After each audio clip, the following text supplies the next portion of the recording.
Rain hammered the cracked pavement like 1,000 tiny drums as Daniel Carter tightened the thin jacket around his shoulders and hurried.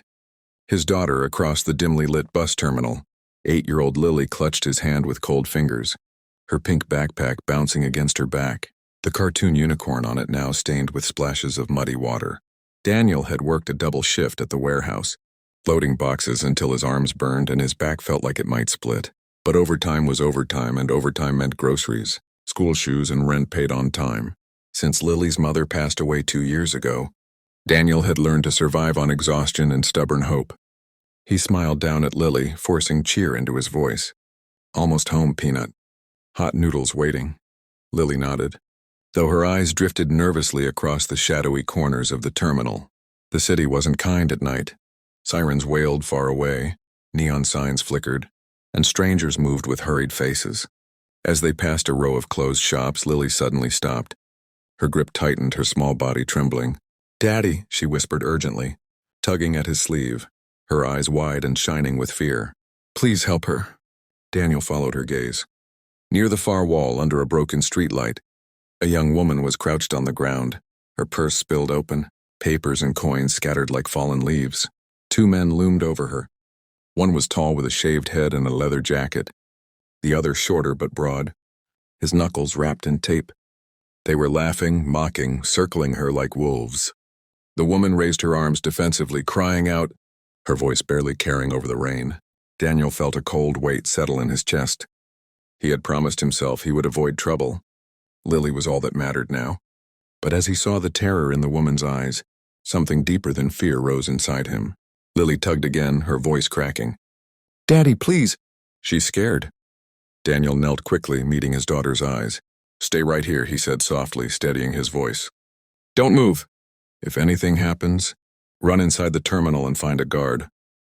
Lily shook her head, tears forming. "Be careful, Daddy."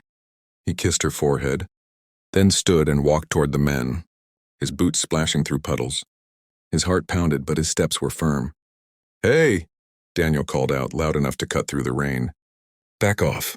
Leave her alone." The shaved-head man turned slowly, smirking. "And who are you supposed to be? Her hero?" The shorter one laughed, stepping closer to Daniel.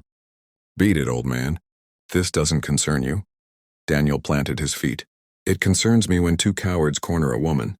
"Walk away, now." For a second, the air felt tight, electric. Then the shorter man shoved Daniel hard in the chest. Daniel stumbled back a step, catching himself.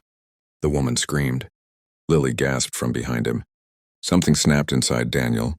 Not rage, but a fierce, protective fire, fueled by years of holding back, by nights of hunger, by the memory of promising his late wife he would raise Lily to be brave and kind. When the shorter man swung again, Daniel reacted without thinking. He blocked the punch with his forearm and drove his shoulder into the man's chest, sending him crashing into a stack of plastic crates. The tall man cursed and rushed forward, throwing wild punches. Daniel ducked, feeling the wind of a fist brush past his ear. He grabbed the man's jacket, using the man's own momentum to flip him onto the wet ground. The rain made everything slippery, chaotic. The shorter man recovered and charged from behind, tackling Daniel. They rolled across the pavement, fists flying. Daniel took a hit to the jaw, tasting blood. But he remembered Lily's scared eyes, the woman's sobs, and he pushed harder, forcing the man off and slamming his elbow down to pin him. The tall man tried to get up again, but Daniel kicked his leg out from under him. Sirens suddenly grew louder. Someone inside the terminal had called the police. The 2 attackers exchanged panicked looks. "This isn't over," the tall man spat, scrambling to his feet and limping away. The shorter one followed, clutching his ribs, disappearing into the darkness. Daniel stood there, soaked and shaking, his chest heaving. The woman on the ground stared at him in disbelief, then burst into tears. "Thank you," she cried, grabbing her scattered belongings. "Thank you so much. I thought I was going to die." Daniel helped her up, giving her his jacket despite the cold. "You're safe now. The police are coming." Lily ran to him, wrapping her arms around his waist. "Daddy!" Daniel hugged her tightly, closing his eyes for a moment, letting the rain hide the tears that stung his eyes. Officers arrived, took statements, and offered to call an ambulance for Daniel's bruises, but he refused. He just wanted to go home. The woman thanked him again before leaving with the police escort, her face still pale but filled with gratitude. That night, Daniel and Lily walked the rest of the way home in silence, the city lights reflecting off puddles like broken stars. Inside their small apartment, Daniel cleaned the cut on his lip while Lily watched with worried eyes. "Are you a hero, Daddy?" she asked softly. Daniel smiled weakly. "No, sweetheart. I just did what was right." Lily nodded seriously. "Mommy would be proud." Those words hit him harder than any punch. He tucked Lily into bed, kissed her goodnight, and sat alone at the small kitchen table, staring at his rough hands. He didn't know it yet, but what happened that night was about to change his life forever.